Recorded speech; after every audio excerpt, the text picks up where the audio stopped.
À chaque année, à travers la province, il y a des milliers de jeunes qui travaillent à mettre sur pied des activités, des actions, des programmes liés à l'environnement. Il y a même dans certaines écoles des comités environnement qui sont là pour épauler, stimuler puis encadrer les jeunes dans la mise sur pied de leur activité. J'ai avec moi Patricia Moisan, qui est une enseignante à l'école Georges Vanier, membre du comité de l'environnement. Qu'est-ce que c'est qu'un comité de l'environnement dans une école?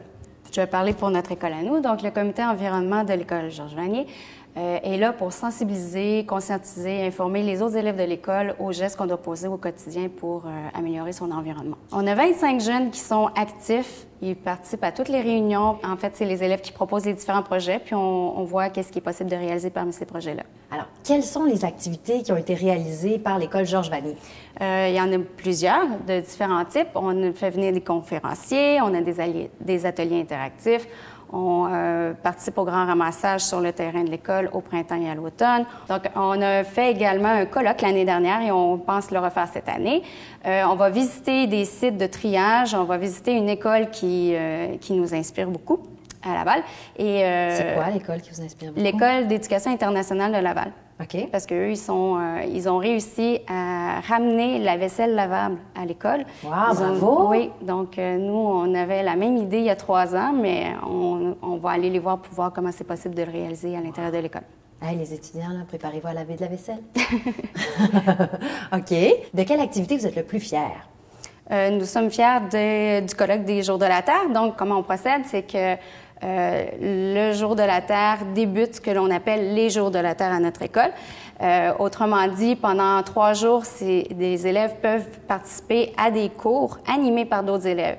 Donc, des membres du comité environnement vont monter des ateliers interactifs, des conférences, des séances d'information pour les autres élèves de l'école. Et c'est ça, c'est sur inscription. Donc, c'est les 32 premiers élèves inscrits qui peuvent assister à ces ateliers-là. Sauf que cette année, on veut agrandir le rayonnement du comité environnement. Donc, on ne veut pas simplement s'adresser aux élèves de l'école, on veut également s'adresser au personnel enseignant et non enseignant. On a aussi décidé de s'impliquer de manière humanitaire parce que l'environnement, ça ne se passe pas seulement dans notre école ou encore dans notre région, mais ça a un impact aussi au tiers-monde et dans les pays d'Amérique du Sud. Donc, nous, cette année, on a ciblé une fondation, la Fondation Solicolqué, qui vient en aide à une école en Colombie. L'argent amassé lors de ce bazar-là va être remis à la Fondation Solicolqué.